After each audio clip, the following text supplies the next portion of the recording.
Fala, nação rubro-negra, sou eu, Fabrício Lopes, aqui do nosso canal Resenha Rubro-Negra. Segue o líder, nação, segue o líder, nação. Tô aqui de justiceiro. Hoje eu resolvi que eu ia ficar o dia inteiro com a camisa do justiceiro, porque é o que a gente está fazendo nesse Campeonato Brasileiro. Nós estamos passando o rodo e fazendo justiça em cima dessa tabela mequetrefe, essa tabela horrorosa que a CBF está fazendo pra gente. Olha, acertei o placar de novo, hein? Já são 2 jogos, não são consecutivos não, porque eu errei o placar contra o Juventude, mas são 2 jogos já que eu acerto o placar dos últimos 4 do Mengão, queridão. Tô apostando bem, eu não aposto nada, mas estou mandando bem pra caraca nos placares, tá? Bom, não poderia ser de outra maneira. O jogo foi difícil pra caraca. A equipe do Cruzeiro é uma equipe muito bem treinada, é uma equipe muito certinha, com um meio de campo muito pegador, que eu sabia que dificultaria a vida do Flamengo, principalmente porque, pessoal, o Flamengo tá cansado. Os jogadores do Flamengo estão cansados. A gente consegue fazer 30, 40 minutos muito bem, mas depois a gente começa a ficar mal. Dá pra ver, por exemplo, a vontade no rosto do Gerson. O Gerson fez um primeiro tempo primordial, um primeiro tempo muito bacana, um primeiro tempo muito bom, dando passe para o gol do Pedro, mas participando de outras jogadas, recuperando a bola muitas e muitas e muitas vezes no meio de campo do Flamengo, jogando ali como um segundo meio-campista, enquanto o Lohan fazia as funções de meio armador. Mas aí o segundo tempo começou, o técnico Tite tirou o Lohan, a torcida do Flamengo ensaiava uma vaia ao moleque, e o Tite acabou tirando até para preservar o jogador. Opinião, tá? Para mim, torcedor torce do jeito que quiser, vai a quem quiser, no tempo que quiser. Eu, por exemplo, não acho que tem que ficar esperando o jogo acabar para poder reclamar, para poder vaiar. Não penso, não. Para mim, tem que vaiar a hora que o torcedor quiser vaiar. Sentiu, tá ali no calor da partida, sentiu que o time de alguma maneira precisa de uma chamada de atenção? E a vaia é o que tem para hoje? Então que vai, sem problema nenhum, pode vaiar sem estresse nenhum. Só acho que num elenco tão recheado de medalhões e de superstars, vaiar primeiro um menino de 17 anos, para mim, beira a insanidade. Porque esses moleques que estão subindo, ele, Matheus Gonçalves, Verto, esses caras precisam de apoio, na minha humilde opinião. Precisam de muito apoio. Quando tiver errado, tem que dar apoio. Quando perder a bola, tem que aplaudir, tem que ir pra cima. Não é assim que a gente tratava, por muitas vezes, o Gabigol errando, e nação aplaudindo. Bruno Henrique não faz uma batida boa há muito tempo. E a torcida do Flamengo segue aplaudindo, segue apoiando o cara. Ah, Fabrício, mas olha o que o Bruno Henrique, o que o Gabigol já fizeram pelo Flamengo. Sim, mas o Lohan tá começando a carreira dele agora, tá começando a estadia dele dentro dos profissionais do Flamengo agora. Se a gente não ajudar o moleque, daqui a pouco ele se acovarda e acaba parando de jogar bola. Ele, pelo menos, ele tenta. Eu concordo, em alguns momentos ele toma decisões erradas. Mas olha a quantidade de decisão errada que o Bruno Henrique vem tomando. Olha a quantidade de decisão errada que o Gabigol vem tomando. Olha a quantidade de decisão errada que o Léo Ortiz tomou hoje. Não entrou bem hoje, na minha humilde opinião. Vamos falar posição por posição. Até o Rossi hoje andou dando umas balangadas. Ô Rossi, fica de olho, velho. Fica esperto, parceiro. Então, assim, imagina um menino de 17 anos. Eu não julgo ninguém, não ensino ninguém a torcer. Eu só acho que a gente podia ter um pouquinho mais de paciência com os jogadores que estão subindo agora. Porque eu acabei de falar agora, o Gerson cansou no segundo tempo, de tanto que correu, de tanto que lutou e tal. Do mesmo jeito que o Gerson tá jogando no sacrifício, o Lohan também tá. Ah, Fabrício, menino de 17 anos, tá cansado? Tá, velho. Jogar com diferença de 66 horas não é mole, não. Ah, mas se deixar eu bato 4 peladas de uma vez, fico 5 horas jogando. Beleza. Qual é a pressão que você tem na sua pelada de trazer o resultado positivo para casa? Quem é que tá lá na quadra te apoiando, gritando para você? Quem é que tá te vaiando na quadra na hora que você faz um passe errado? A responsabilidade também vem junto no peso que o atleta carrega nesse momento. Então, assim, prefiro apoiar os crias do que vaiá-los. Mas isso eu estou dizendo assim, talvez seja uma solução legal, mas a torcida que está no estádio tem direito de fazer o que quiser, do jeito que quiser. Só queria chamar a atenção de vocês para esse detalhe que eu vi e da minha opinião, que eu não concordo. Falando jogador por jogador, o Rossi, seguro, ele só vai pegar as bolas que não tiver pega. Até dava para ele ter pego o chute do excelente Matheus Pereira. Sempre falei que eu queria aquele cara aqui no Flamengo. Como joga a bola o tal do Matheus Pereira, viu?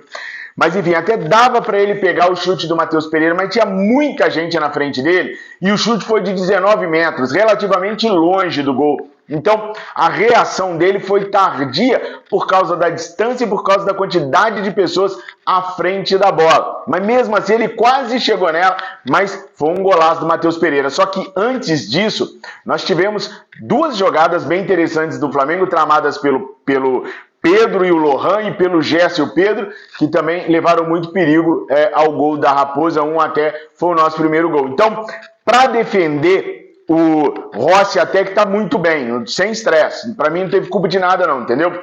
A saída de bola dele tá meio afobado. Esse negócio dele tá a cada dia sendo uma arma mais perigosa do Flamengo na ligação dos contra-ataques, às vezes deixa ele afobado e às vezes ele sai jogando errado. Ele saiu jogando 2, 3 vezes errado ali e proporcionou um contra-ataque perigoso para a equipe do Cruzeiro. Então, do meu ponto de vista, melhorar um bocadinho só na saída de bola, sair com mais certeza e com mais capricho, sem tanta pressa. Mas ele tem sido perfeito nesse quesito.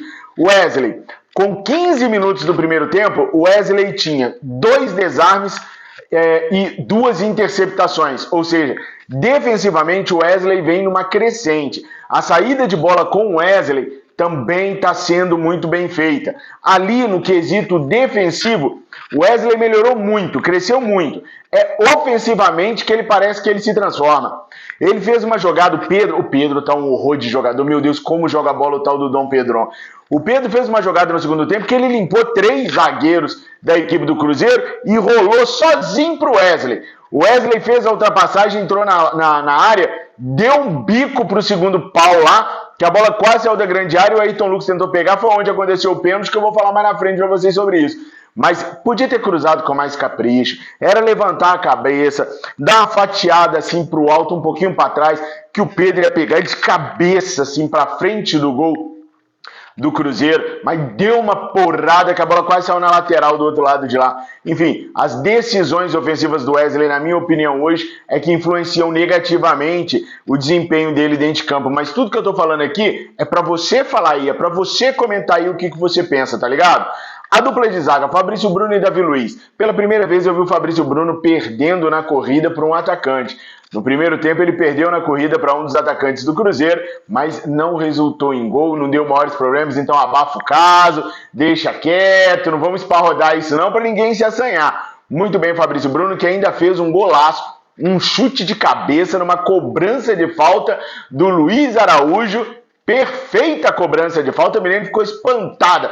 Como que o Luiz Araújo colocou a bola na cabeça do Fabrício Bruno, que quase nem pulou. Mas foi um chute. Que testa é essa, hein, meu amigo? Eu aqui não quero encontrar com essa testa sua. Mas também tem nome de craque, né? Tinha que fazer gol porque tem nome de craque. Modéstia à parte, ou não tem nome de craque. Mas enfim, fez o segundo gol do Flamengo. Para mim, Fabrício Bruno foi muito bem, assim como o Davi Luiz também foi muito bem. Errou uma saída de bola ou outra, errou um passe ou outro, mas o jogo é assim.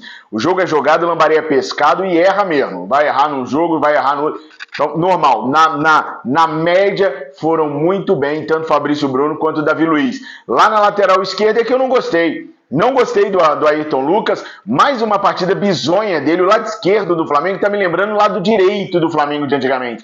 Que lado esquerdo horroroso, parece que o Ayrton Lucas só joga se o Matias Vinha estiver lá. Se o Matias Vinha estiver sentado no banco, o Ayrton Lucas joga. Se não tiver, não joga. Ah, tá voltando de contusão, tudo mais. Gente, tá muito abaixo do que a gente já viu ele jogando. Nem na fase ruim dele, ele tava tão mal quanto tá hoje. O Alan voltou seguro, ajuda muito na marcação, ajuda muito na saída de bola. Acho que a gente vai ter uma disputa muito boa a partir de segunda-feira entre ele e o Eric Pulgar. O Eric Pulgar é esperado no Rio de Janeiro já amanhã, para poder viajar com a delegação na terça-feira para Minas Gerais, onde o Flamengo enfrenta o Atlético Mineiro. Aliás, o Cruzeiro vai aproveitar as instalações do Ninho do Urubu para poder realizar seu treino nessa segunda-feira. São muitos campos que a gente tem lá.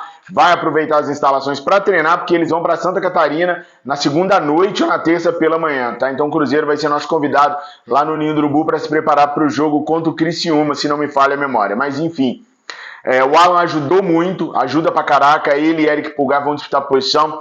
Ambos estão muito acima do desempenho do Léo Ortiz ali por aquele setor, até porque não é o setor do Léo Ortiz, vem jogando improvisado por ali. Foi uma maneira que o técnico Tite achou de encaixar o Léo Ortiz, de botar o Léo Ortiz para jogar. Mas Eric Pulgar e Alan são os donos ali da posição. Gerson, como eu falei para vocês, fez um primeiro tempo muito bom, mas acabou que cansou, e gente, é uma maratona de jogos, os caras que mais ficam com a bola no pé vão cansar mesmo, e o Gerson é um deles. No segundo tempo ele acaba cansando, ainda assim ele ajudou muito o Flamengo, teve muita garra, muita disposição, muito empenho, para mim um dos melhores jogadores em campo. Lohan, o Lohan é fominha sim, desde a base o Lohan é fominha, mas fumiagem é uma característica do Lohan. Ele se destacou na base justamente por ser fominha. E sendo fominha, ele proporcionou os lances mais bonitos, tanto no Sub-17 quanto no Sub-20. É por isso que ele foi para o time profissional tão cedo, por ser fominha e fazer grandes jogadas. Um dos lances que eu acabei de mencionar para vocês, que eu achei bonito, que o Luiz Araújo isolou a bola, foi o Lohan, que começou a jogada. Começou a jogada, driblou 2 jogadores, tocou pro Pedro, que de calcanhar tocou pro Luiz Araújo, que botou a bola e chutou ela lá na Avenida Brasil. Mas foi um lance começado pelo Lohan. No primeiro tempo ainda, o Lohan recebe a bola do Wesley e o Wesley passa. O Lohan se livra de 2 jogadores do Cruzeiro, vem o terceiro e aí ele perde a bola. Mas se vocês repararem, o Wesley passou que nem uma ventania e deixou ele cercado por 4 jogadores. Ele poderia ter tentado o passe no Wesley? Claro que poderia, mas o que o meia armador da qualidade do Lohan pensa desde sempre? Eu tenho que limpar a jogada para poder tocar a bola pro cara. Gente, quem jogou no meio de campo sabe o que eu tô falando, tá? Eu joguei muito tempo de meia esquerda. A função do meia armador é limpar a jogada para entregar a bola para outro. Então, bota aqui, já jogaram no meio de campo? Quem que já jogou no meio de campo? É sempre assim. Você sempre vai limpar a jogada, é a consciência que você tem de limpar a jogada para depois tocar. Tá, ele poderia olhar para frente, de repente tentar um passe reto pro Gerson e tal, mas ele escolheu por tentar fazer aquilo que ele faz a vida inteira. E a torcida começou a pegar no pé do moleque, a fominha pra cá, fominha pra cá. As características que ele apresenta hoje nos profissionais foi o que levaram ele até ali. E foi o que encantou todo mundo até ali. É claro que o Tite tem que dar uma arrumada no jeito do moleque jogar, é claro que o Tite tem que ajustar o menino para ele poder potencializar isso aí, mas é exatamente esse futebol dele, de carregar a bola e entregar a bola limpinha para alguém poder concluir. Se nós tivermos paciência, o Cria vai vingar. Se não tivermos, é bom esperar o Arrascaeta voltar e parar de dar oportunidade pro moleque, que não quer renovar com o Flamengo, não é à toa também, né? Vai pro Real Madrid e lá ele vai ter mais a paciência dos torcedores, pelo menos no que diz respeito à parte técnica, porque lá tem outros problemas que ele vai ter que enfrentar também, se é que ele vai pro Real Madrid, mas enfim. Foi um dos motivos também que o moleque vive querendo, assim, destacou, vamos embora, porque ou você morre herói, e nesse caso aí, ou você é transferido, ou você vive tempo suficiente para virar vilão, ou você fica no Flamengo e acaba sendo criticado exaustivamente pela torcida e vaiado antes mesmo de atingir a maturidade profissional. Mas enfim, aí do lado direito o Luiz Araújo. O Luiz Araújo hoje, ele é um jogador mais tático do que técnico pelo Flamengo. Ele ajuda muito mais na recomposição e na parte tática da equipe do técnico Tite do que propriamente avançando, dando opções no ataque. Tá muito preso o Luiz Araújo, eu confesso, não tô gostando. O Tite mudou muito. Fez o Luiz Araújo não ficar tão aberto nas pontas, fez ele vir mais para dentro, pro meio, jogar mais no meio. E aí o Luiz Araújo parece que não desenvolve o futebol dele. Não gosto dele pelo meio, não. Já o Bruno Henrique tá abaixo da crítica, né, gente? Não dá nem para criticar o Bruno Henrique. Entra jogo, sai jogo, eu fico com uma vontade danada de ver o Bruno Henrique dar certo e nunca dá. 2 milhões por mês só para correr. De vez em quando alguém vai puxar a perna dele dentro da área e vai ser pênalti. Mas eu acho que nem o Usain Bolt ganhou tanto dinheiro só para correr igual o Bruno Henrique, tá? Para mim, não ajuda em nada, um dos piores jogadores do Flamengo na partida de hoje e nos últimos jogos do Flamengo. Com todo respeito ao Bruno, por toda a história que ele tem, um cara profissional, um cara correto, mas credo, que jogador horroroso hoje em dia. E o Pedro é o Pedro, né, gente? Se a bola chegar no Pedro, vai sair jogada. O problema é que a bola não chega. Mas se a bola chegar, ele vai limpar, como eu falei pra vocês, que ele limpou 3 zagueiros pra entregar bonitinho pro Wesley. Ou ele vai fazer gol dando um toquezinho só na bola. Ou ele vai dar assistência. Aliás, por falar em assistência, o Gerson chegou à sua 7ª assistência no Campeonato Brasileiro e é um dos jogadores que mais assistem seus companheiros para gols junto com a Arrascaeta. E o Pedro chegou a seu 6º gol no Campeonato Brasileiro, 25º no ano. Faltam só 10 gols pro Pedro bater a marca dele do ano passado de 35 gols. E olha que nós estamos ainda no último dia de junho, né? E amanhã a gente já começa o mês de julho, ou seja, tem um semestre inteiro ainda pro Pedro fazer 10 gols e ultrapassar a marca dele no ano passado. E nos dias atuais, fazer mais de 35 gols no ano é assombroso. O melhor centroavante da América do Sul. Os comentaristas até chegaram a falar que o Pedro tinha que estar nos Estados Unidos e não aqui no Brasil, jogando com a seleção brasileira. Eu concordo muito. Tinha mesmo que estar lá nos Estados Unidos, ainda bem que não está. Porque se ele está nos Estados Unidos, ele ajudaria demais a seleção brasileira. Mas a minha seleção, o Flamengo, então graças a Deus que ele está aqui, é aqui que eu quero que ele fique e que ninguém olhe para a cara do Pedro, que ele permaneça no Flamengo por mais 5, 6, 7 temporadas. Não gostei das substituições do Tite mais uma vez, nem é o caso de ter tirado o Lohan no intervalo de jogo, não. É ter tirado o Lohan para colocar um zagueiro improvisado. Sabe, por que não tirar o Lohan e dar uma oportunidade para o Matheus Gonçalves?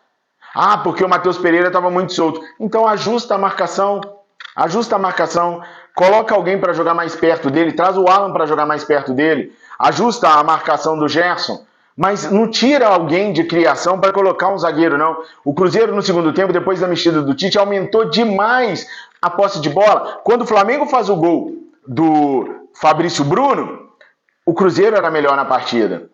Né? Aí a gente conseguiu na bola parada resolver esse problema e seguramos o Cruzeiro até o final. Mas ele trouxe o time do Cruzeiro para dentro. Como o Léo Ortiz não segura a bola no meio de campo, como o Lohan, por exemplo, segura, como o Matheus Gonçalves, por exemplo, segura, ele deu campo para o meio de campo do Cruzeiro trabalhar. E aí o meio de campo do Cruzeiro veio para cima e as coisas complicaram. Em determinado momento no segundo tempo, o Cruzeiro chegou a ter 70% de posse de bola. É muita coisa para você que está jogando em casa. Mesmo com o time cansado e tudo mais, você corre muito risco dando tanta posse de bola assim para os atletas cruzeirenses. Enfim, não gostei, não pelo Léo Ortiz, mas porque haviam opções no banco de reservas, pelo menos do meu ponto de vista, não sei de vocês. Porque se o Matheus Gonçalves não serve para entrar hora nenhuma, em momento nenhum, não precisa nem relacionar ele não, né? Deixa ele de fora. Adorei a entrada do Verton no lugar do Bruno Henrique. Esse sim entrou, rapaz, eu amazonense do negocinho riscado, esse entrou mesmo, jogou pra caraca, pegava a bola, partia pra cima, deixou até um jogador do Cruzeiro com cartão amarelo, acho que foi o Ramiro que levou cartão amarelo na última jogada do jogo ali, levou cartão amarelo e ficou fora da última partida. Não se esconde, se apresenta, corre. Eu queria mais oportunidade pro Verto. Vou confessar um negócio pra vocês. Sou fãzaço do Verto. Mas também se for pra ficar vaiando o menino cada vez que ele errar, não precisa colocar mesmo não. Mas sou fãzão do Verto, nação. Agora eu quero sua opinião, tá? Em cima de tudo que você viu do jogo, o que você concordou, o que você discordou do que eu falei aqui. Respeitosamente, amigavelmente, carinhosamente. Coloquem aqui nos comentários para eu saber a opinião de vocês sobre Flamengo 2, Cruzeiro 1. Segue o líder, patrão. Segue o líder. E eu acertei o placar de novo, hein? Flamengo, 27 pontos no Campeonato Brasileiro, contra 24 do Botafogo, 24 do Bahia, que perdeu para o São Paulo de 4-1, patrão. Agora a pressão está nas costas do Palmeiras. Se ganhar, fica a 1 ponto do líder. Se perder, patrão, são 4 pontos para o Palmeiras. Adoro a tabela onde o Palmeiras joga depois. Adoro, porque com o Flamengo ganhando, a pressão vai para cima do Palmeiras. Usa a cabeça, nação. A pressão vai toda para cima do Palmeiras. Eles é que tem que fazer o resultado e eles jogam amanhã contra o Corinthians. Corinthians que tá... E o Fluminense, hein? Torcida venenosa, o Fluminense tá me dando muita alegria, nação, mas o Fluminense vem voando para conquistar a Série C, porque o ano que vem cai para C, não vai conquistar a Série B o ano que vem não, mas enfim, o Fluminense perdeu pro Grêmio e o Corinthians tem que jogar amanhã, porque a torcida já invadiu a sede, já pressionou o presidente. Se não ganha do Palmeiras, amanhã vai dar ruim. E o Palmeiras é que vai jogar pressionado, patrão. É eles que viram hoje o Mengão fazer 27 pontos. Ou eles ficam a 1 de distância ou a 4 de distância. Se empatar, piorou ainda, não fica nem lá nem cá. Então a pressão é deles. Adoro a tabela onde o Flamengo joga primeiro. Adoro. Se a ideia da Leila era levar vantagem, ela se ferrou. Mas comenta. Agora não comenta só não, tá ligado? Curta e compartilha também. E não esquece, tá? Se inscreva no nosso canal. Se você acha que a gente merece, se inscreva no nosso canal, para o nosso canal continuar crescendo. Esse foi o nosso pós-jogo. Adorei o Flamengo. Adorei os resultados dessa rodada. E vai dar bom. Palmeiras que se vire amanhã. A pressão tá do lado dos caras, patrão. Fui. Tchau, nação. Obrigado por tudo. Tamo juntos.